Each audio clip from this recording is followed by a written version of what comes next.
नमस्कार, news night में आप सभी का स्वागत है। मैं हूं आपके साथ आरेंद्र। अगले 1 घंटे में होगी देश दुनिया की हर जरूरी खबर, दिखाएंगे खेलों और जगत की भी बड़ी खबरें, चर्चा करेंगे पीएम मोदी के कार्यक्रम परीक्षा पे चर्चा में क्या रहा आज खास। शुरुआत हेडलाइंस के साथ।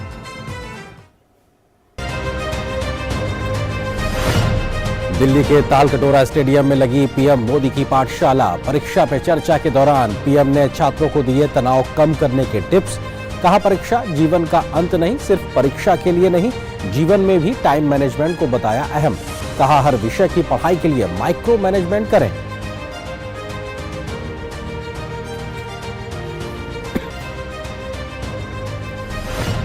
पीएम मोदी ने अभिभावकों और शिक्षकों से भी किया संवाद। कहा, परिवार की छात्रों से अपेक्षा स्वाभाविक, लेकिन सोशल स्टेटस के लिए नंबरों की अपेक्षा गलत।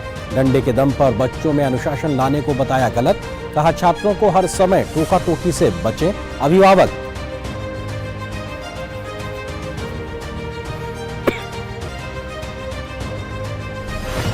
बीजेपी केंद्रीय चुनाव समिति की बैठक में 3 राज्यों के विधानसभा चुनाव, खासतौर पर त्रिपुरा के उम्मीदवारों के नाम पर मंथन।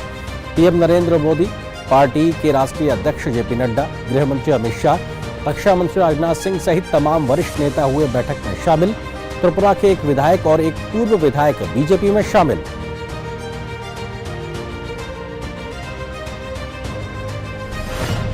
जम्मू कश्मीर में भारत जोड़ो यात्रा को जरूरी सुरक्षा न देने के कांग्रेस के आरोपों को जम्मू कश्मीर पुलिस ने किया खारिज।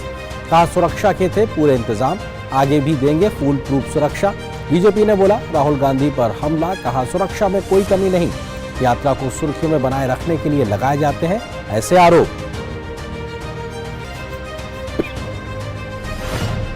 मध्य प्रदेश के कूनों में फिर आएंगे चीते। दक्षिण अफ्रीका से चीते लाने के लिए दोनों देशों में हुआ अंतर सरकारी समझौता। अगले महीने 12 चीतों का एक प्रारंभिक जत्था दक्षिण अफ्रीका से आएगा भारत।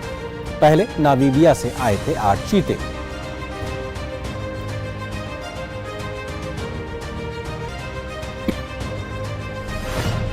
तमिल फिल्म अपथा के वर्ल्ड प्रीमियर के साथ ही एससीओ फिल्म फेस्टिवल की हुई शुरुआत।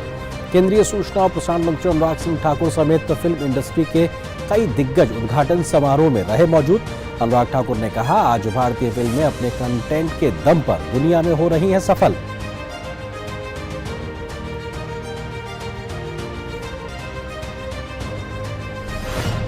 भारत और न्यूजीलैंड के बीच पहला T20 मुकाबला रांची में जारी। भारत ने टॉस जीतकर पहले गेंदबाजी का किया फैसला।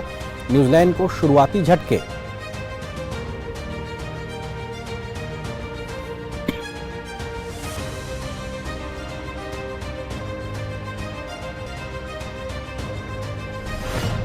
हॉकी विश्व कप के फाइनल में जर्मनी ने बनाई जगह। सेमीफाइनल में ऑस्ट्रेलिया को 4-3 से हराया। दूसरे सेमीफाइनल में बेल्जियम का सामना नीदरलैंड की टीम से।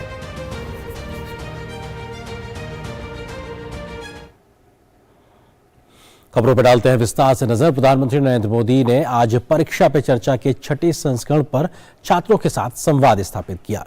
परीक्षा के तनाव को कम करने के लिए प्रधानमंत्री की इस पहल पर देश दुनिया के लाखों लोग जुटे, तो छात्रों ने कई सवाल भी प्रधानमंत्री मोदी से पूछे। प्रधानमंत्री ने तनाव से मुक्त होकर एग्जाम में बेहतर प्रदर्शन करने का मंत्र दिया, तो शिक्षकों और अभिभावकों को भी कई प्रकार की सलाह दी ताकि बच्चों का मनोबल ऊंचा बना रहे।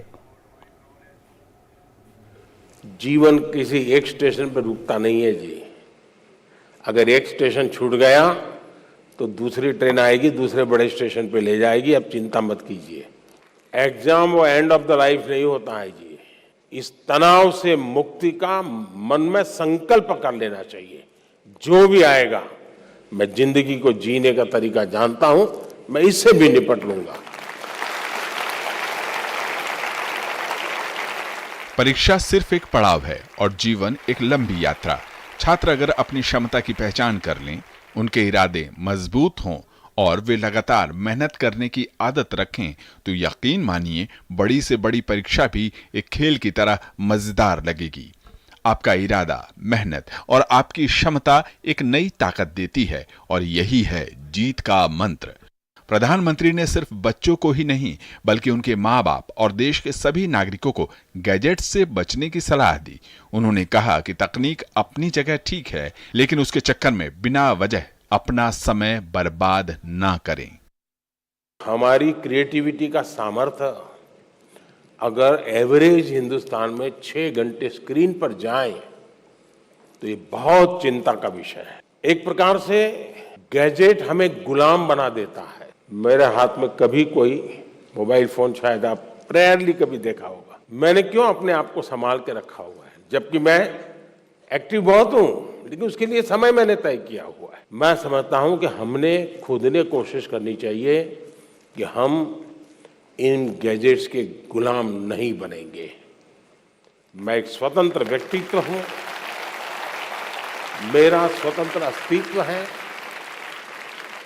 मैं टेक्नोलॉजी का उपयोग करूंगा, मैं टेक्नोलॉजी से भागूंगा नहीं, लेकिन मैं उसकी उपयोगिता और आवश्यकता अपने मुताबिक करूंगा। हर छात्र अलग है, उसकी सोच, उसका टैलेंट भी अलग है। जरूरत बस सही पहचान कर उसकी मदद करने की है। कुछ चुनिंदा कल्पनाओं की कृतियों को प्रधानमंत्री ने देखा, जिसमें चित्रकला, पर्यावरण, गणित, भाषा और विज्ञान से जुड़ी प्रदर्शनी शामिल रहीं। प्रधानमंत्री ने छात्रों को खूब मेहनत करने के लिए प्रेरित किया। उन्होंने कहा कि जो व्यक्ति परिश्रम करता है वो हारता नहीं है।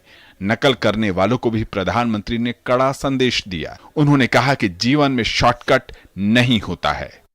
पहले भी शायद चोरी तो करते होंगे लोग, नकल तो करते होंगे, लेकिन छुप छुप करके करते होंगे। अब तो बड़े गर्व से कहते हैं कि आज सुपरवाइजर को बुद्धू बना दिया।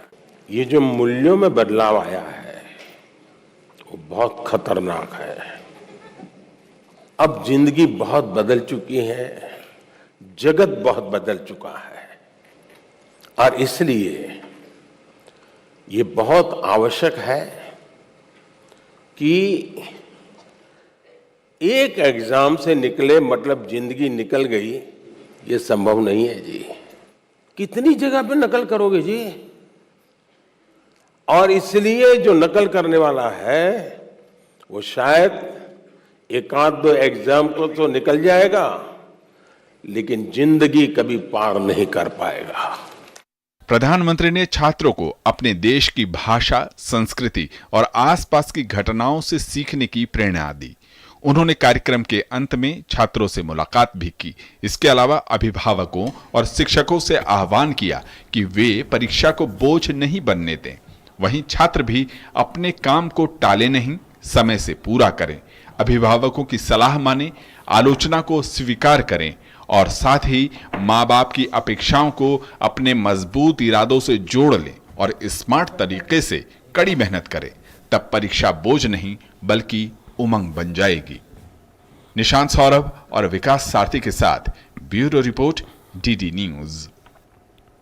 तो वहीं परीक्षा के चर्चा के छठे संस्करण में प्रधानमंत्री ने विद्यार्थियों के तनाव रहित परीक्षा देने और अभिभावकों की अपेक्षाओं से संबंधित एक प्रश्न के जवाब में प्रधानमंत्री ने कहा कि अभिभावकों का बच्चों से अपेक्षा करना कोई बुरी बात नहीं, लेकिन अगर वे समाज में दिखावे के लिए ऐसा करते हैं तो ये सही नहीं है। My question to you, sir, is how do I deal with my family disappointment if my results are not good? मेरा आपसे आग्रह होगा कि आप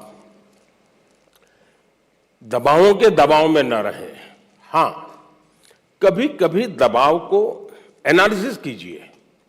कहीं ऐसा तो नहीं है कि आप स्वयं के विषय में अंडर एस्टिमेट कर रहे हैं। आपकी क्षमता बहुत है, लेकिन आप खुद ही इतने डिफरेंस मेंटालिटी के हैं कि नया करने के लिए सोचते नहीं। तो कभी कभी वो अपेक्षाएं बहुत बड़ी ताकत बन जाती है, बड़ी ऊर्जा बन जाती है। और इसलिए अपेक्षाएं, माँ बाप को क्या करना वो मैंने पहले ही कहा। सामाजिक दबाव में माँ बाप ने बच्चों पर दबाव ट्रांसफर नहीं करना चाहिए, लेकिन बच्चों ने अपनी क्षमता से कम भी अपने आप को नहीं आंकना चाहिए। और दोनों चीजों की बल देंगे तो मुझे पक्का विश्वास है कि आप ऐसी समस्याओं को बहुत आराम से सुलझा लेंगे। वहीं विभिन्न कार्यों को एक साथ पूरा करने और कुशल समय प्रबंधन पर प्रधानमंत्री ने विभिन्न विषयों के अध्ययन पर पर्याप्त समय देने के लिए सूक्ष्म प्रबंधन तकनीक अपनाने का मंत्र दिया। उन्होंने कहा कि विद्यार्थियों को अपने मनपसंद विषयों पर अधिक समय देना चाहिए। मैं यह जानने के लिए उत्सुक हूं कि मैं अपने सारे काम सही समय पर कैसे पूरे करूं। टाइम मैनेजमेंट की प्रति हमें जागरूक रहना चाहिए। अगर मां की गतिविधि को ढंग से ऑब्जर्व करोगे तो भी आपको एज ए स्टूडेंट अपना टाइम मैनेजमेंट का महत्व क्या होता है, और टाइम मैनेजमेंट ने 2 घंटे 4 घंटे 3 घंटे ये नहीं, माइक्रो मैनेजमेंट चाहिए।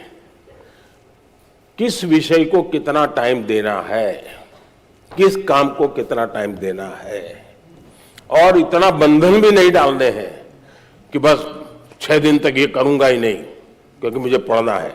फिर तो आप थक जाओगे। आप ढंग से उसको डिस्ट्रीब्यूट कीजिए समय को, जरूर आपको लाभ होगा।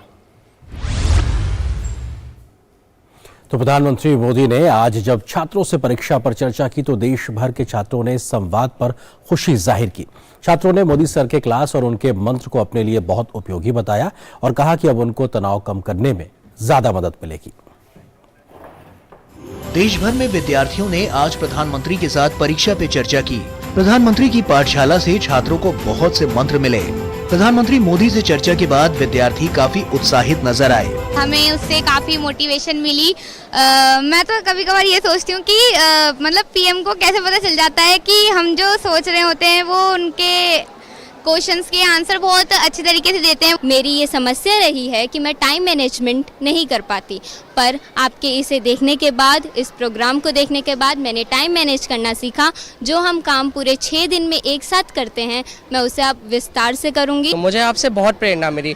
मेरे मन में जितना दबाव था मैं उसे कम कर पाया। जो प्रधानमंत्री जी ने हमें सलाह दी उससे हमें काफ़ी आराम मिला है और हमें पता चला है कि हमें परीक्षाओं को कैसे देना है और रिलीफ बहुत मिला है। प्रधानमंत्री ने संवाद के दौरान छात्रों को बताया कि परीक्षा के समय तनाव मुक्त कैसे रहा जाए और इससे छात्र छात्राओं और अभिभावकों को काफी फायदा हुआ है। परीक्षा एक स्टेशन की तरह है। यदि एक स्टेशन से हमारी गाड़ी छूट जाती है तो दूसरे स्टेशन में एक नई गाड़ी हमारा इंतजार कर रही है। अनेक भाषाओं सीखने का उन्होंने हमें कॉन्फिडेंस दिया, हमें हिम्मत दी। सर ने कहा कि हमें एक लिमिट लगानी चाहिए कि कितना यूज करना है, कितना नहीं करना है, और एक नो टेक्नोलॉजी जोन बनाना घर में, जिससे कि हम कंसंट्रेट कर पाए, फोन को वहाँ पे ना चलाए और पढ़ाई पे अच्छे से ध्यान दे पाए। परीक्षा पर चर्चा के खास कार्यक्रम में गुजरात के छात्रों ने बढ़ चढ़कर हिस्सा लिया और प्रधानमंत्री ने छात्रों का मार्गदर्शन किया।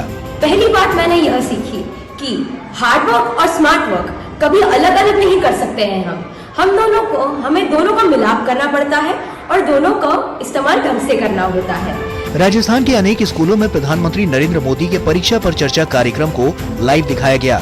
इस दौरान दौसा के बालिका आदर्श विद्या मंदिर स्कूल में बच्चों ने प्रधानमंत्री का परीक्षा पर चर्चा कार्यक्रम को देखा।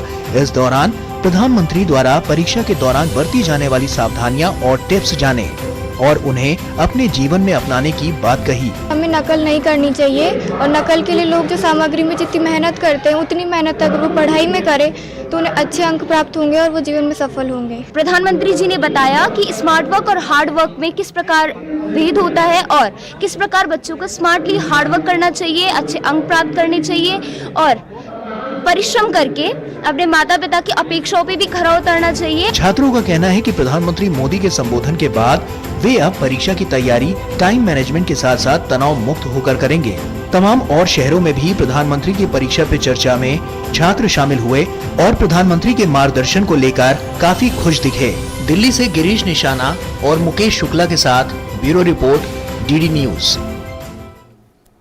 तो प्रधानमंत्री के छात्रों के साथ सीधे संवाद से कैसे छात्रों को फायदा मिलेगा, तनाव को कम करने में मदद मिलेगी, इस पर हम बुलेटिन के अगले हिस्से में चर्चा भी करेंगे। फिलहाल एक छोटे से ब्रेक के लिए रुकते हैं।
Come on boys, let's go practice. अरे रुक यार, मेरे बैंक अकाउंट में गलत एंट्री का प्रॉब्लम हो गया। अरे तो बैंक को कंप्लेन करना। बैंक को लिखे 1 महीना हो गया है, बट वो गुगली पे गुगली डाले जा रहे हैं। तो आरबीआई के लोकपाल को इन्फॉर्म करो। रुक, मैं समझाता हूँ। जैसे क्रिकेट में थर्ड अंपायर, वैसे ही आरबीआई का ओम्बुड्समैन। आरबीआई कहता है अगर बैंक आपकी कंप्लेंट को 1 महीने में नहीं सुलझाता तो आप आरबीआई के कंप्लेंट मैनेजमेंट सिस्टम पर ऑनलाइन कंप्लेंट कर सकते हैं। ये आरबीआई का आसान तरीका है आपकी कंप्लेंट सुलझाने का।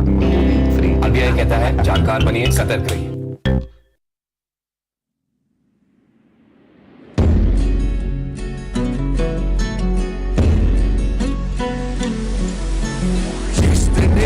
Lamon pe Spartal'dan pe gel kapi Son dososo cani serce Nasos jaspeski talbi Rikshunchos luxoso inna Kyagar yulir gyudzin Gel Capucento Spartal'dan perivai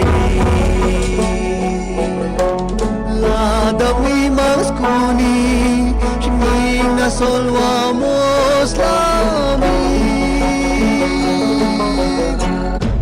Chiagarame galdar Tus gyumsdan polusi Richard Çadar Bundesbejik yuri Kagara Begaldar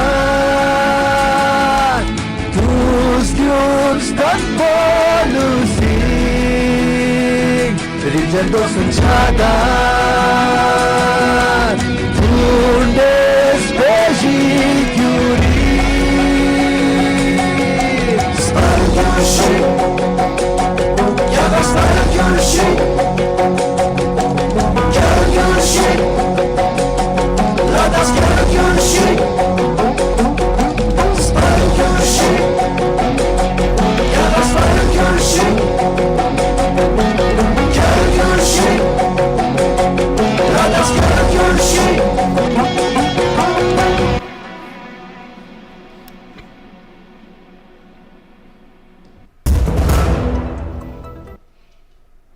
break के बाद रुक करते कुछ और महत्वपूर्ण खबरों की ओर। राहुल गांधी की भारत जोड़ो यात्रा एक बार फिर से चर्चा का विषय बनी हुई है। सुरक्षा कारणों से राहुल गांधी की यात्रा को रोकने का कांग्रेस ने फैसला किया तो भाजपा ने जानबूझकर इस प्रकार की सुर्खियां बटोरने के लिए ऐसा कदम उठाने का आरोप लगाया। क्या है पूरा मामला, देखिए इस रिपोर्ट। जम्मू कश्मीर पहुंची कांग्रेस की भारत जोड़ो यात्रा फिर से सुर्खियों में है। इस बार मसला है सुरक्षा का। कांग्रेस ने आरोप लगाया है कि कश्मीर से राहुल गांधी की भारत जोड़ो यात्रा से अचानक सुरक्षा हटा ली गई है। राहुल गांधी ने कहा कि यात्रा के दौरान पुलिस की सुरक्षा व्यवस्था ध्वस्त हो गई। टनल से निकलने के बाद पुलिसकर्मी नहीं दिखे। कांग्रेस सांसद केसी वेणुगोपाल ने ट्वीट कर कहा, यहां संबंधित एजेंसियों ने सुरक्षा व्यवस्था को दुरुस्त नहीं किया है। पिछले 15 मिनट से यहां भारत जोड़ो यात्रा के साथ कोई सुरक्षा अधिकारी नहीं है। ये एक गंभीर चूक है। राहुल गांधी और अन्य यात्री बिना किसी सुरक्षा के नहीं चल सकते। जम्मू कश्मीर पुलिस ने राहुल गांधी के आरोपों को सिरे से खारिज कर दिया। जम्मू कश्मीर पुलिस की ओर से ट्वीट किया गया, यात्रा की मार्ग की ओर केवल आयोजकों की ओर से अधिकृत व्यक्तियों और तलाशी लेने के बाद लोगों को अंदर जाने की अनुमति दी गई थी।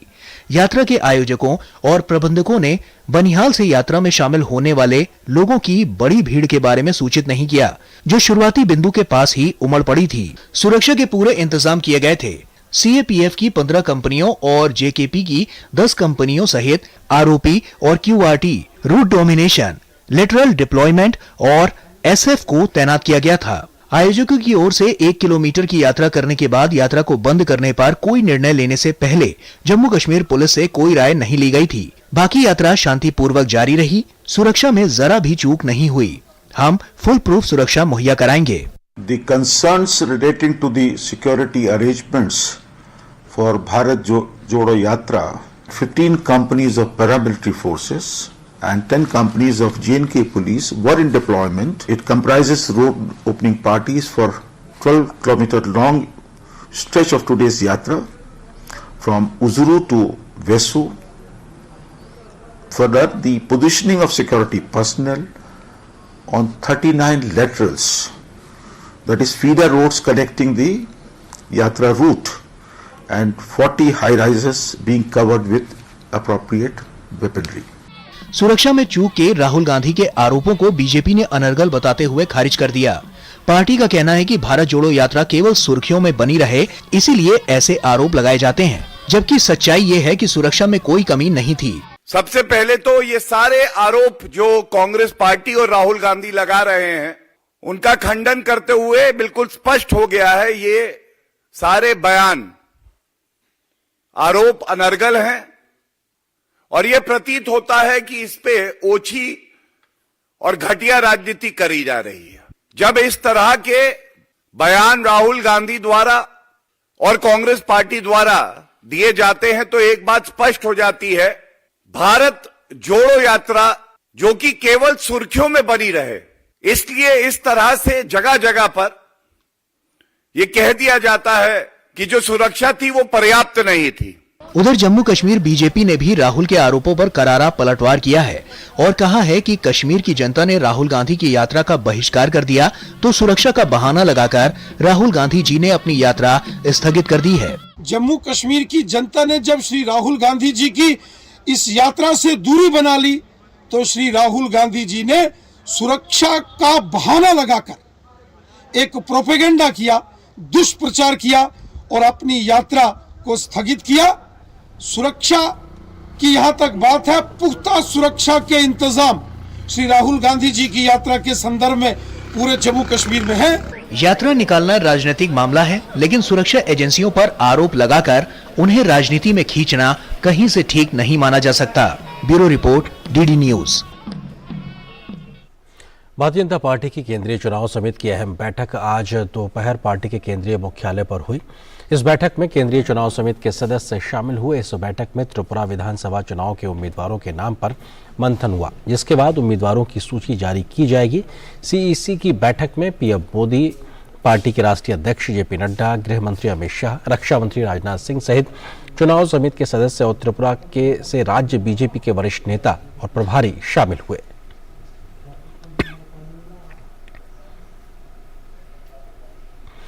राष्ट्रपति द्रौपदी मुर्मू ने आज राष्ट्रपति भवन में गणतंत्र दिवस परेड में भाग लेने वाले आदिवासी मेहमानों, झांकी कलाकारों और एनएसएस स्वयंसेवकों से मुलाकात की।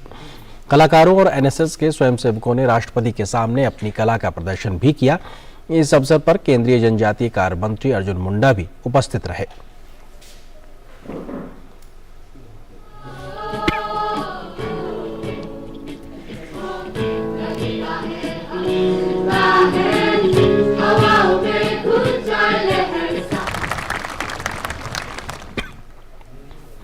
भारत ने सिंधु जल संधि में संशोधन के लिए पाकिस्तान को नोटिस जारी किया है। सूत्रों के अनुसार सिंधु जल से संबंधित आयुक्तों के जरिए इस महीने की 25 तारीख को नोटिस दिया गया था। भारत ने पाकिस्तान से संधि का भौतिक उल्लंघन सुधारने के लिए 90 दिनों के भीतर अंतर सरकारी वार्ता में भाग लेने का आह्वान किया है। सूत्रों ने कहा कि पाकिस्तान के रवैये ने संधि के प्रावधानों और उनके कार्यान्वयन पर प्रतिकूल प्रभाव डाला है, इसलिए भारत को सिंधु जल संधि में संशोधन के लिए पाकिस्तान को ये नोटिस जारी करना पड़ा है। सूत्रों ने कहा है कि भारत हमेशा से इस संधि को ज्यों का त्यों लागू करने का प्रबल समर्थक और एक जिम्मेदार भागीदार रहा है। 2017 से 2022 तक स्थायी सिंधु आयोग की 5 बैठकों के दौरान भारत ने आपसी सहमति से रास्ता खोजने के लिए प्रयास किया था, लेकिन पाकिस्तान ने विवाद निपटाने की प्रक्रिया से इनकार कर दिया।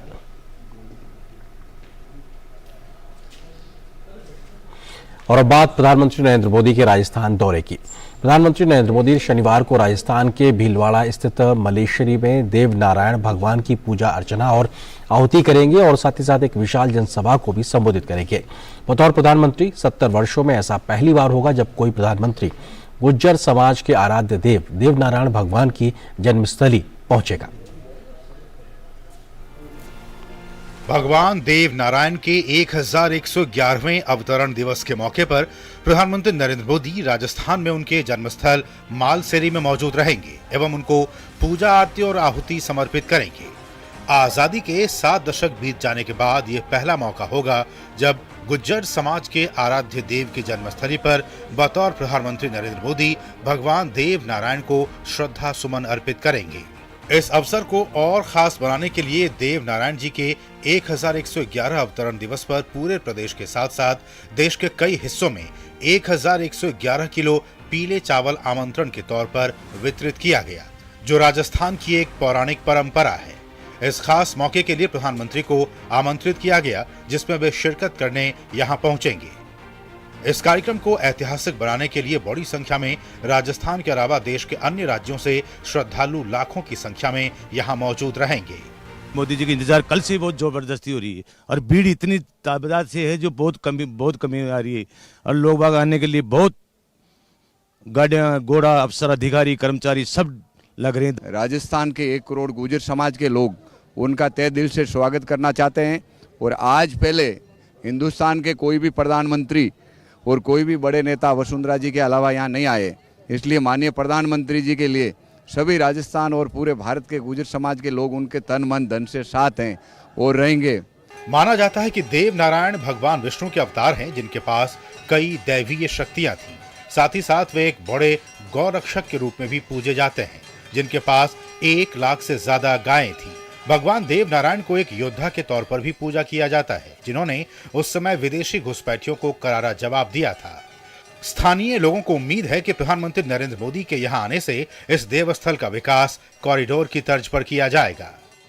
प्रधानमंत्री नरेंद्र मोदी जी यहाँ पे दर्शन करने के लिए पधार रहे हैं और भगवान श्री देव नारायण जी के खीर और मालपुआ का भोग लगवाएंगे और पहले धोक लेंगे, फिर चरणामृत देंगे और फिर भगवान श्री देव नारायण जी की मोदी जी आरती करेंगे। हम मोदी जी का बहुत बहुत स्वागत करते हैं कि हमारे ऐसे पहले देश के प्रधानमंत्री हैं जो हमारे आराध्य देव नारायण भगवान को मालाश्री डूंगरी आके और एक कॉरिडोर की सौगात दे रहे हैं। बहुत ही हमारे गुर्जर समाज के लिए, पूरे हिंदुस्तान नहीं वर्ल्ड के गुर्जरों के लिए एक बहुत ही बड़ी गौरव की बात है। प्रधानमंत्री नरेंद्र मोदी मालसेरी में अपने 2 घंटे के कार्यक्रम के दौरान भगवान देव नारायण की पूजा अर्चना के साथ साथ एक विशाल जनसभा को भी संबोधित करेंगे, जिसमें राजस्थान के भीलवाड़ा, अजमेर, टोंक, सवाई माधोपुर, राजसमंद, चित्तौड़गढ़ जिलों के साथ साथ उत्तर प्रदेश, हरियाणा, पंजाब, दिल्ली और अन्य राज्यों से बड़ी संख्या में लोग पहुंच रहे हैं। प्रधानमंत्री नरेंद्र मोदी के यहाँ आने से इन सभी श्रद्धालुओं को, खास तौर पे गुज्जर समाज को ये उम्मीद है कि इस यहाँ पर कॉरिडोर बनने से यहाँ आने वाले लाखों श्रद्धालुओं को काफ़ी सुविधा मिलेगी और यहाँ पर पर्यटकों के आने से, यहाँ पर श्रद्धालुओं के आने से उनकी आमदनी और क्षेत्र का विकास भी होगा। कैमरामैन संजय जैना के साथ अभिषेक सिंह, डीडी न्यूज़, मालासेरी, भीलवाड़ा। और खबर फिल्म जगत से जुड़ी हुई शंघाई सहयोग संगठन फेस्टिवल की शुरुआत आज से हो गई है, जिसमें सदस्य देशों की फिल्मों का प्रदर्शन किया जा रहा है। एससीओ फिल्म महोत्सव में कुल 57 फिल्में प्रदर्शित की जाएंगी। प्रतियोगिता खंड में 14 फीचर फिल्में प्रतिस्पर्धा कर रही हैं। यह महोत्सव मुंबई में 31 जनवरी तक चलेगा। शंघाई सहयोग संगठन फेस्टिवल की शुरुआत आज तमिल फिल्म अप्पता के वर्ल्ड प्रीमियर के साथ हो गई है। इस फिल्म का निर्देशन पद्म पुरस्कार विजेता और राष्ट्रीय पुरस्कार विजेता फिल्मकार प्रियदर्शन ने किया है। इस फिल्म में राष्ट्रीय पुरस्कार विजेता अभिनेत्री उर्वशी मुख्य भूमिका में हैं और ये उनकी 700वीं फिल्म है। केंद्रीय सूचना और प्रसारण मंत्री अनुराग सिंह ठाकुर ने कहा, वर्ष 2022-23 की अवधि के दौरान भारत द्वारा एससीओ की अध्यक्षता को रेखांकित करने के लिए एससीओ फिल्म महोत्सव की मेजबानी करने पर हमें बेहद गर्व है। उन्होंने कहा कि आज भारतीय फिल्में अपने कंटेंट के दम पर दुनिया में सफल हो रही हैं। इतना कहूंगा कि 14 देशों से 58 फिल्म्स स्क्रीन होने जा रही हैं। आज तक की सबसे बड़ी स्क्रीनिंग, सबसे ज्यादा देशों की पार्टिसिपेशन एससीओ फिल्म फेस्टिवल में कहीं पे हो रही है तो भारत में हो रही है। महोत्सव का उद्घाटन फिल्म बनने पर अपनी प्रसन्नता व्यक्त करते हुए अप्पता के निर्देशक प्रियदर्शन ने कहा, इस प्रतिष्ठित अवसर पर अप्पता को उद्घाटन फिल्म के रूप में चुने जाने पर हम सम्मानित महसूस कर रहे हैं। For me, I take it as a big prestige that I am getting in. It has an opening film. This is my 96th film in my life, and I definitely this is a different kind of films than I regularly make. SCO film महोत्सव की फिल्मों का प्रदर्शन और संबंधित सत्र मुंबई की pader road स्थित फिल्म डिवीजन परिसर और वर्ली में नेहरू प्लेनेटेरियम बिल्डिंग के थिएटर्स में होंगे। एससीओ फिल्म महोत्सव में एससीओ देशों की कुल 57 फिल्में प्रदर्शित की जाएंगी। कंपटीशन सेक्शन में 14 फीचर फिल्में प्रतिस्पर्धा कर रही हैं तथा नॉन कंपटीशन सेक्शन में 43 फिल्मों का प्रदर्शन किया जाएगा। वहीं बेहद सराही गई मराठी फिल्म गोदावरी और ऑस्कर में सर्वश्रेष्ठ विदेशी भाषा की श्रेणी में भारत की आधिकारिक प्रविष्टि गुजराती फिल्म शैलो शो, जो लास्ट फिल्म शो के रूप में भी मानी जाती है, को प्रतियोगिता खंड में प्रदर्शित किया जाएगा। इसके अलावा सरदार उधम, RRR, गंगूबाई, कठियावाड़ी, तुलसीदास जूनियर और जुगलबंदी दिखाई जाएगी। यही नहीं, इसके अलावा 5 रिस्टोर्ड क्लासिक्स भी महोत्सव में प्रदर्शित की जाएंगी। इनमें शतरंज के खिलाड़ी सुवर्ण रेखा, चंद्रलेखा, इरू कोडगुल और चिदम्बरम शामिल है। शंघाई सहयोग संगठन फिल्म महोत्सव का आयोजन सूचना और प्रसारण मंत्रालय के एक सार्वजनिक क्षेत्र के उपक्रम राष्ट्रीय फिल्म विकास निगम द्वारा किया जा रहा है। ये महोत्सव मुंबई में 31 जनवरी तक चलेगा। इसे SCO council of heads of states के सहयोग से किया जा रहा है। कि इस बार इस फिल्म महोत्सव में 14 देशों से पार्टिसिपेशन आई है, जो कि अब तक की सबसे ज्यादा है। यानी हर मेंबर कंट्री के पास और ऑब्जर्वर कंट्री के पास ज्यादा अपॉर्चुनिटी है कि वो अपने टैलेंट, ट्रेडिशन और कल्चर को शोकेस कर सकते हैं बड़े मात्रा पे, बड़े पैमाने पे। कैमरा पर्सन कपिल मस्की के साथ श्यामा मिश्रा, डीडी न्यूज, मुंबई। और 74वें गणतंत्र दिवस के मौके पर बुधवार शाम पद्म सम्मान पाने वालों की सूची जारी की गई थी। उत्तर प्रदेश के गोरखपुर के प्रोफेसर विश्वनाथ प्रसाद तिवारी को साहित्य और शिक्षा के क्षेत्र में उनके विशिष्ट योगदान के लिए पद्मश्री सम्मान से सम्मानित किया जाएगा। पद्मश्री से सम्मानित किए जाने पर प्रोफेसर विश्वनाथ प्रसाद तिवारी ने निर्णायक मंडल के प्रति आभार व्यक्त करते हुए कहा कि किसी लेखक को अगर ये सम्मान मिले तो उसे इसका सम्मान करना चाहिए। यह सम्मान अगर किसी लेखक को बिना मांगे, बिना कोई प्रयत्न किए अगर प्राप्त होता है तो उसे इसका आदर करना चाहिए। इसलिए मैं इस सम्मान का आदर करता हूँ। और मैं एक ऐसा लेखक हूँ जो किसी संगठन या किसी दल से संबद्ध नहीं है। ऐसी हालत में अगर सरकार ने हमको सम्मानित किया तो इसे मैं सरकार की भी निष्पक्षता मानता हूँ और मैं उस निर्णायक मंडल के प्रति आभारी हूँ जिसने यह सम्मान, इस सम्मान के लिए मेरा चयन किया। तो पद्म सम्मानों के लिए मोदी सरकार ने पूरी व्यवस्था में जो एक लोकतंत्रीकरण किया था उसका ही नतीजा है कि शायद लोगों को पता भी नहीं होता है और उनके नामों का चयन होता है। तो इस प्रकार के जो रिएक्शन है वो साफ तौर पे दिखाई पड़ते हैं और खुशी जाहिर करते हैं कि लोग और निर्णायक मंडल ने उनके नाम का चयन किया है। तो फिलहाल एक छोटे से ब्रेक के लिए रुकते हैं, बहुत जल्द हाजिर होते हैं।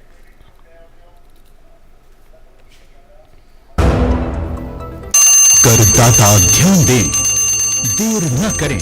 यदि आपने अब तक अपने आधार को अपने पैन से लिंक नहीं किया है तो ये आखिरी मौका है। आप अपने आधार को अपने पैन से 31 मार्च 2023 तक 1000 रुपए की लेट फीस देकर लिंक करवा सकते हैं। आधार को पैन से लिंक करने के लिए www.incometax.gov.in पर जाएं और लिंक आधार पर क्लिक करें और निर्देशों का पालन करें। ऐसा न करने पर आपका पैन इनऑपरेटिव हो जाएगा। पैन इनऑपरेटिव होने पर आप अपनी टैक्स रिटर्न फाइल नहीं कर पाएंगे। पेंडिंग रिटर्न्स और रिफंड प्रोसेस नहीं होंगे। डिफेक्टिव रिटर्न्स के केस में पेंडिंग कार्यवाही खत्म नहीं होगी। आपकी पेमेंट से टैक्स ऊंचे रेट पर कटेगा। याद रखें, सभी पैन होल्डर्स के लिए 31 मार्च 2023 तक अपने आधार को पैन से लिंक करना अनिवार्य है। प्रत्येक आयकरदाता एक राष्ट्र निर्माता।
एटीएम ट्रांजैक्शन असफल होने पर बैंक अगर एक निर्धारित समय अवधि के अंदर आपके खाते से डेबिट हुए पैसों का रिवर्स नहीं करता है तो आपको उनसे हर्जाना मिलने का प्रावधान है। बैंक ने यदि इस तरह का मुआवजा आपको स्वतः ही नहीं दिया तो आप आरबीआई के लोकपाल को complaint management system CMS portal पर जाकर के शिकायत कर सकते हैं। आरबीआई कहता है जानकार बनिए, सतर्क रहिए।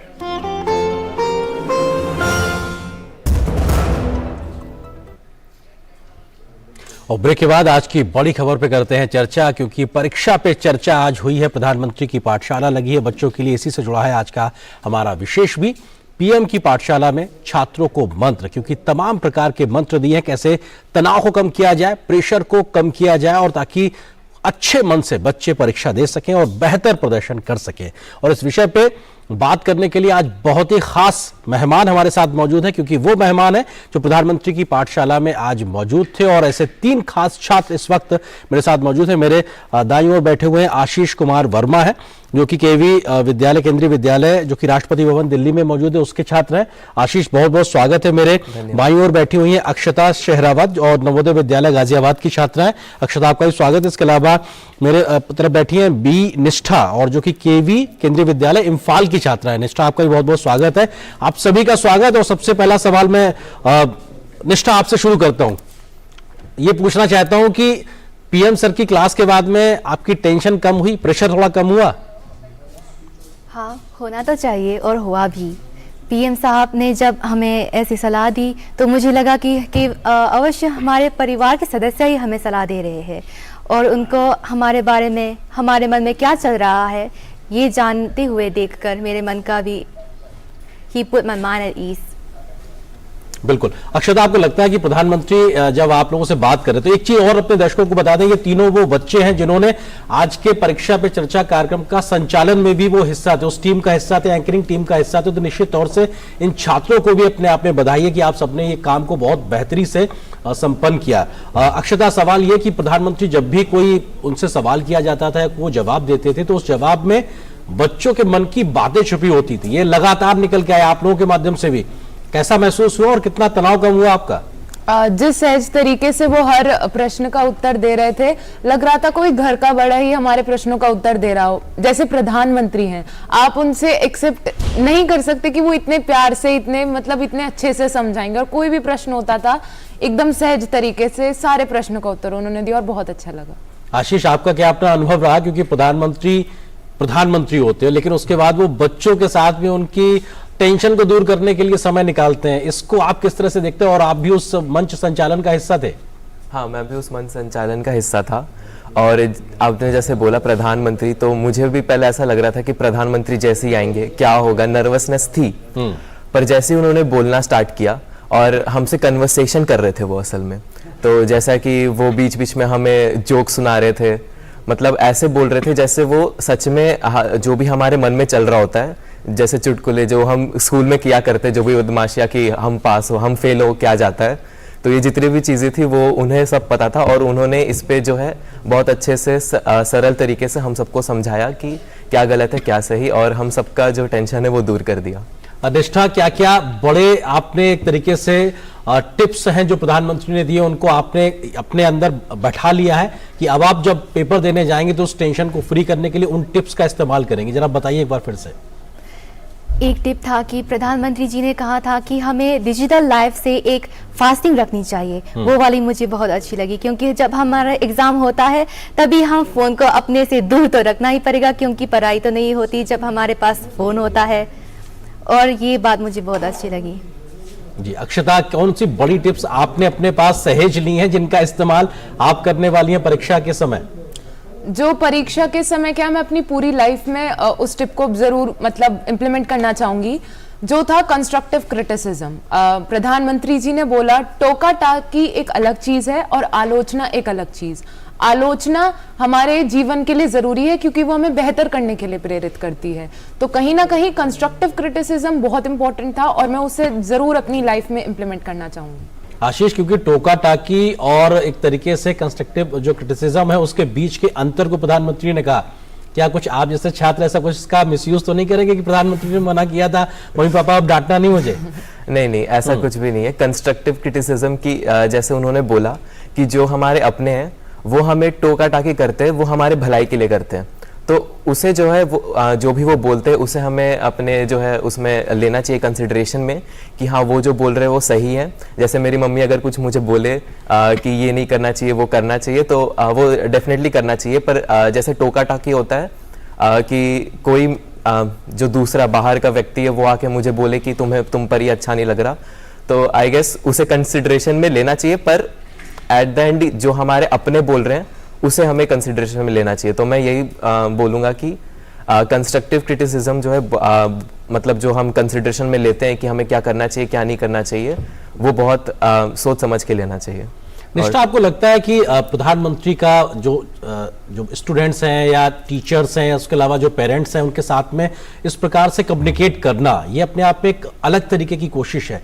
क्या बदलता है इस सबसे? क्योंकि वो सिर्फ बच्चों से बात नहीं कर रहे हैं, वो पेरेंट्स से भी बात कर रहे हैं, वो टीचर से भी बात कर रहे हैं। जितने स्टेक होल्डर्स हैं उन सबके साथ में बैठ के बात करना और टेंशन फ्री एटमॉस्फेयर को क्रिएट करना ताकि हम अच्छे से परफॉर्म कर सके, आप बच्चे सारे लोग।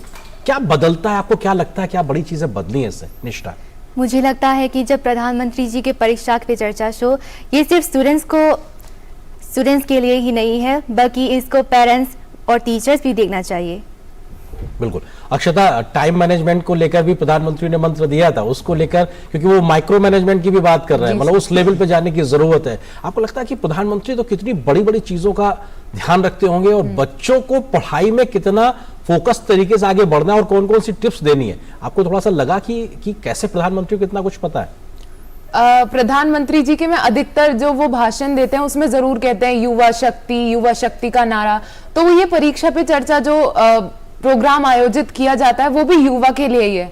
तो मुझे लगता है वो युवा के लिए बेहतर चाहते हैं सब कुछ, इसलिए उन्होंने इस सब का आयोजन किया था और इसलिए उनके टिप्स देना चाहते थे। टाइम मैनेजमेंट हो, चाहे क्रिटिसिज्म हो, चाहे डिजिटल हो, कुछ भी हो, तो ये कहना चाहूंगी।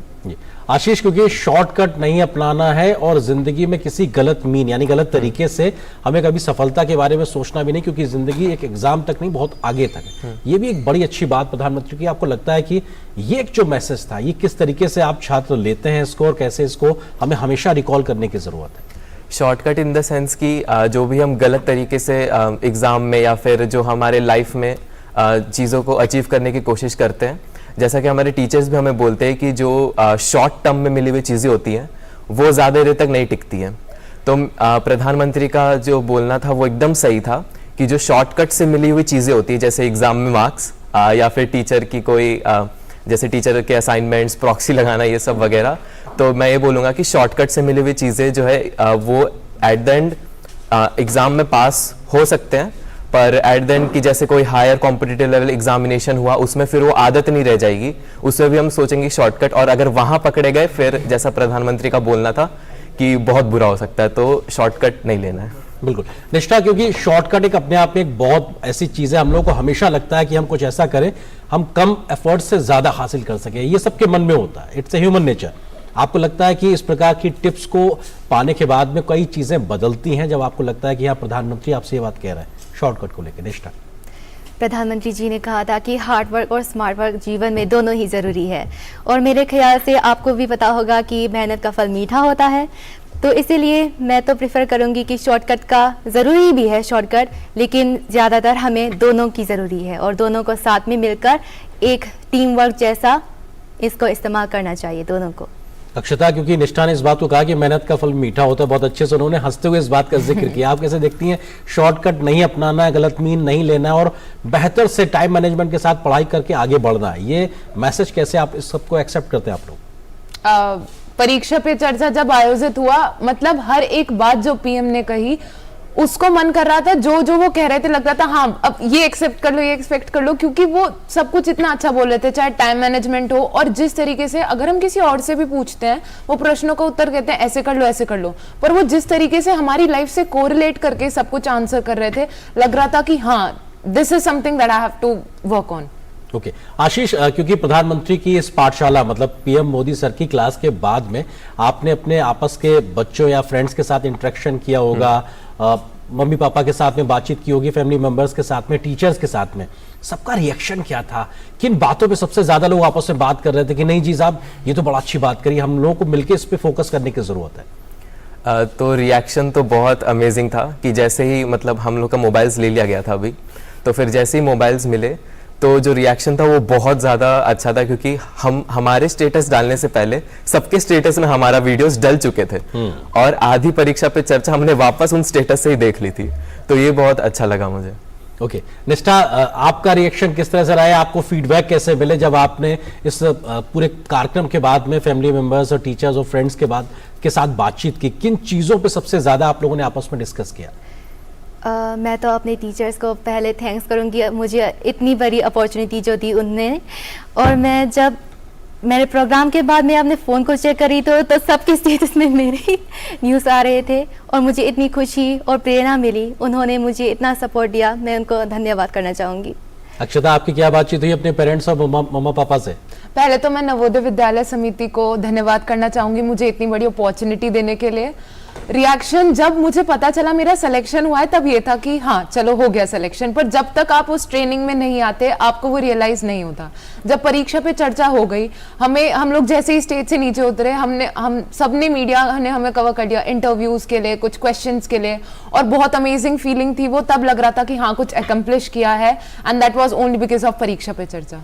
आशीष, हम सबके गोल, मतलब जब पेरेंट्स की बात करें, टीचर्स की बात करें, आप स्टूडेंट्स की बात करें, गोल सबका एक होता है, लेकिन कई बार लगता है ना कि ये पेरेंट्स और जो टीचर्स हैं हमसे पता नहीं क्या चाहते हैं, मतलब एक क्लैशेस कई बार दिखाई पड़ते हैं। लेकिन इस प्रकार के कम्युनिकेशन के बाद में, इस प्रकार के इंटरेक्शन के बाद में आपको लगता है कि क्या बदलने वाला है? किस प्रकार से एक बदलाव आता है सोचने समझने के नजरिए में, चाहे वो पेरेंट्स हों, चाहे वो टीचर्स हों या आप स्टूडेंट्स हों? मुझे ऐसा लगता है कि जैसे परीक्षा पे चर्चा आ रहा है और जैसे पेरेंट्स पहले बोलते हैं कि तुम्हें ये करना चाहिए, पर जो बच्चा होता है उसे कुछ अलग करना होता है। तो परीक्षा पे चर्चा पे आने के बाद जैसे प्रधानमंत्री ने बोला कि जिस पाथ पे उस बच्चे को जाना है उस पाथ पे उसे जाने देना चाहिए, क्योंकि जैसा उसका पैशन अगर वो जॉब में कन्वर्ट हो सकता है तो वो एक बहुत अच्छी चीज़ हो सकती है। जैसा कि मेरे पापा मम्मी ने भी मुझे बहुत सपोर्ट किया कि जो मेरा प्रोग्रामिंग के फील्ड है उसमें मुझे जाने के लिए, तो अगर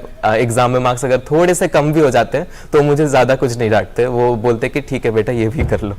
ओके निष्ठा, क्योंकि गैजेट्स का जिक्र भी बहुत हुआ और प्रधानमंत्री ने इस बात को भी कहा कि डिजिटल फास्टिंग कम से कम एक दिन होनी चाहिए, या फिर हम फैमिली में एक घर में एक ऐसा हिस्सा निकालें जहां पे नो एक तरीके से टेक जोन टाइप से बना दें ताकि हम लोग फैमिली के साथ इंटरेक्ट भी कर सकें। आपको लगता है कि आज जो एक बदल गया है समय, जहां पे मोबाइल्स या गैजेट्स बड़ा ज़रूरी हो गए हैं, बट हम उनके एक तरीके से गुलाम ना हो जाए, उनके हम उस तरीके से गुलाम ना होने पाए, इससे बचने की भी सलाह प्रधानमंत्री ने दी। आपको लगता है कि ये भी आज के समय में बड़ा ज़रूरी है? आज के समय में तो मोबाइल फ़ोन्स तो एक हमारे साथी बन गए हैं जीवन के, और इनसे छूट पाना तो बहुत मुश्किल पड़ गया है। लेकिन मेरे ख्याल से इतनी भी ये मुश्किल नहीं है। कम से कम दिन में पढ़ाई तो करनी पड़ती है, लेकिन उसके बाद हम फ़ोन पे नहीं लगने से, जैसे कि परिवार के साथ इंटरेक्शन करना, या फिर डिनर के समय फ़ोन तो हम छोड़ते ही पड़ते हैं, उसके समय हम परिवार के साथ इंटरेक्शन भी कर सकते हैं, और फिर दोस्तों से हमारा कनेक्शन भी हो सकता है। यही। ओके तो निष्ठा के बाद अब अक्षरा आपसे बात करते हैं। अक्षरा, आपने क्या क्या तय किया है आज के इस पीएम सर के क्लास के बाद में कि अब मैं ये शुरू करने वाली हूँ, चाहे वो गैजेट्स की बात हो, टाइम मैनेजमेंट की बात हो, आपने आज वो मन बना लिया हो पक्का? सर ने जैसे टाइम मैनेजमेंट के बारे में बताया था कि जो सब्जेक्ट फेवरेट्स होते हैं उनको 10 मिनट ज्यादा दे दो, 20 मिनट ज्यादा दे दो, या ऐसे कर दो, पर किसी सब्जेक्ट को छोड़ना नहीं है। थोड़ा रेस्ट ले लो, 20 मिनट दे दो, 10 मिनट दे दो, मैं उसे बिल्कुल फॉलो करूंगी, और ये नहीं है कि अगले दिन के लिए छोड़ दूंगी वीक सब्जेक्ट्स को। ओके आशीष, जल्दी से, क्या आपने तय कर लिया है कि अब आज की क्लास के बाद में आपको ये चीजों को लागू करना है? मैं ये तो पक्का लागू करूंगा जो माइक्रो मैनेजमेंट की उन्होंने बात की कि प्रधानमंत्री जी ने जैसा बोला था कि मैं 3 घंटा पढ़ूंगा, मैं 4 घंटा पढ़ूंगा, वो टाइम टेबल नहीं बनाऊंगा मैं। मैं अब से ये टाइम टेबल बनाऊंगा कि मैं 3 घंटे में ये सारे टारगेट फिनिश करूंगा। जैसे 3 घंटे में मैं ये पूरा चैप्टर फिनिश करके इसका टेस्ट देके, तो मतलब एक तरीके से मैं ये नहीं बोलूंगा कि मैं बस 3 घंटा पढ़ने वाला हूं, मैं 3 घंटे में क्या क्या करूंगा, 15 मिनट में 15 मिनट बाद 15 फिर ब्रेक क्या लूंगा, वो 3 घंटे मेरा पूरा शेड्यूल जो है वो अच्छे से, जैसे उन्होंने बोला माइक्रो मैनेजमेंट, तो मेरा माइक्रो टास्क भी साथ में असाइन होगा। बिल्कुल, उस क्लास का असर हमें भी दिखाई पड़ रहा है। एज एन एक्सपर्ट आज आप हमारे स्टूडियो में आके हमको समझा रहे हो और हमें इस बात की बहुत खुशी हो रही है कि आपके पास या आपके मन तक वो बात पहुंची है जो प्रधानमंत्री ने अपने क्लास के माध्यम से रखी है। हम उम्मीद करते हैं आप 3 ही नहीं बल्कि देश के सारे बच्चों तक वो बात बहुत बेहतरी से पहुंची है प्रधानमंत्री की परीक्षा पे चर्चा के लिए। आप तीनों का बहुत बहुत शुक्रिया और बहुत शुभकामनाएं आपके सारे एग्जाम्स के लिए और बहुत बहुत शुक्रिया हमारे साथ जुड़ने के लिए। फिलहाल एक छोटे से ब्रेक के लिए रुकते हैं, बहुत जल्द हाजिर होंगे कुछ और खबरों से आपको रूबरू कराएंगे।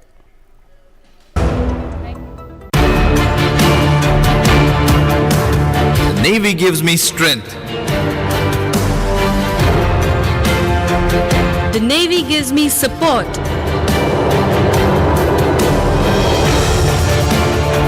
The Navy gives me success. The Navy gives you more. Indian Navy, an ocean of opportunities.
अरे वाह, लेजेंड की बैट, इससे तो मैं खेलूंगा। फ्यूचर बैटिंग लेजेंड है। इसमें जिसका नाम लिखा है बैट उसी को मिलेगी। अरे यार, देखा, अगर इस पे मेरा नाम नहीं लिखा होता तो कितनी दिक्कत हो जाती। इसलिए आरबीआई कहता है बैंक अकाउंट हो या बैंक लॉकर, उसमें नॉमिनी का नाम जरूर दर्ज करें ताकि आपकी जमा पूंजी उसी को मिले जिसे आपने नामित किया है। आरबीआई कहता है जानकार बनिए, सतर्क रहिए। मन की बात के 100वें एपिसोड को यादगार बनाने हेतु ऑल इंडिया रेडियो ने देशवासियों से इस कार्यक्रम के लिए लोगो डिजाइन आमंत्रित किया है। लोगों में मन की बात के 100वें एपिसोड को दर्शाने वाला आकर्षक डिजाइन होना चाहिए जो विभिन्न प्लेटफॉर्म पर इस्तेमाल किए जाने के उपयुक्त हो। पुरस्कार स्वरूप 1 लाख रुपए का नगद इनाम रखा गया है। इसके लिए प्रविष्टियां जमा करने की अंतिम तिथि 1 फरवरी 2023 है। प्रधानमंत्री नरेंद्र मोदी के मासिक रेडियो कार्यक्रम मन की बात ने रेडियो के माध्यम को एक नया जीवन दिया है। कई सर्वेक्षण और कहानियों ने जनमान सामान्य और महिलाओं के जीवन पर मन की बात के व्यापक प्रभाव को उजागर किया है, चाहे वह व्यवहार में परिवर्तन हो या बढ़ती जागरूकता हो। इस कार्यक्रम ने देश भर में लाखों लोगों के जीवन को प्रभावित किया है। अप्रैल 2023 में यह कार्यक्रम अपना 100वां संस्करण पूरा करेगा। मन की बात कार्यक्रम की परिकल्पना और कार्यान्वयन जन भागीदारी को बढ़ावा देने के उद्देश्य से किया गया है। खबर खेल के मैदान से ओडिशा में खेले जा रहे हॉकी विश्व कप के सेमीफाइनल में ऑस्ट्रेलिया को हराकर जर्मनी ने फाइनल में अपनी जगह पक्की कर ली है। अंतिम 4 में आज खेले गए एक रोमांचक मुकाबले में जर्मनी ने ऑस्ट्रेलिया को 4-3 से हराकर टूर्नामेंट के फाइनल में प्रवेश किया है।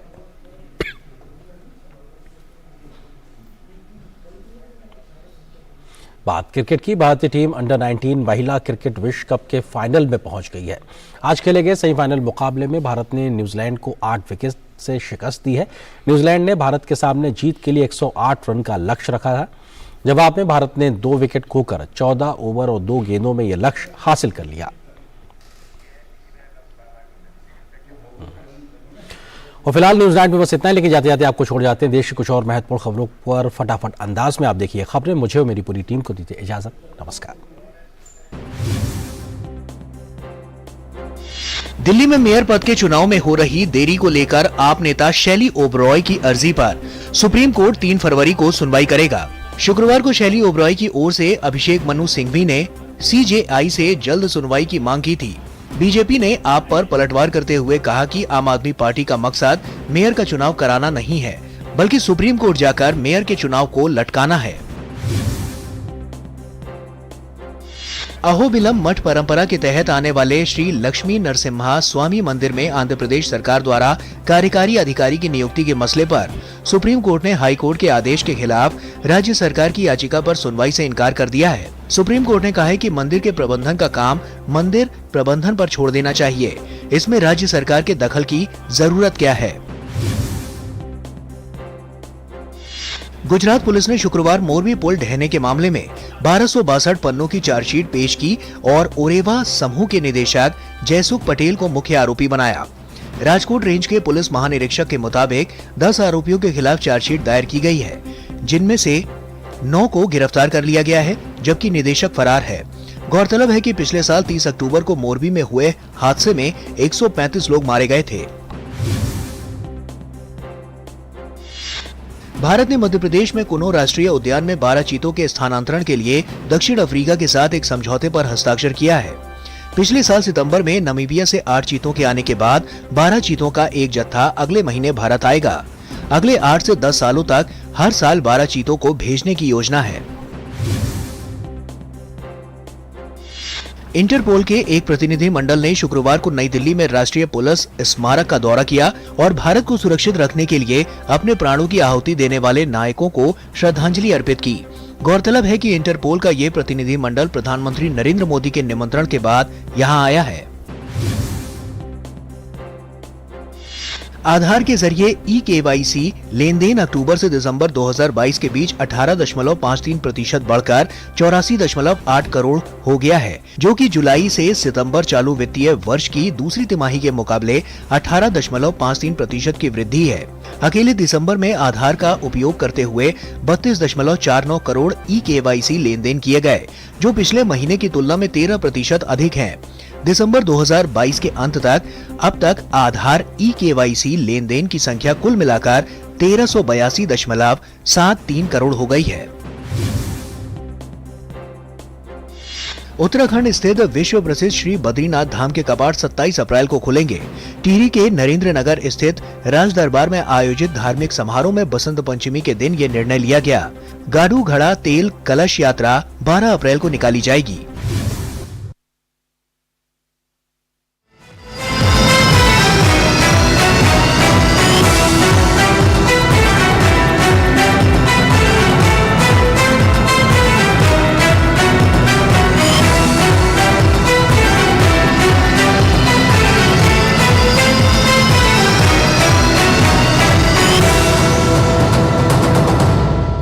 न्यूज नाइट के प्रायोजक थे वंडर सीमेंट। जब दिल में हो जज्बात तभी होती है एक परफेक्ट शुरुआत।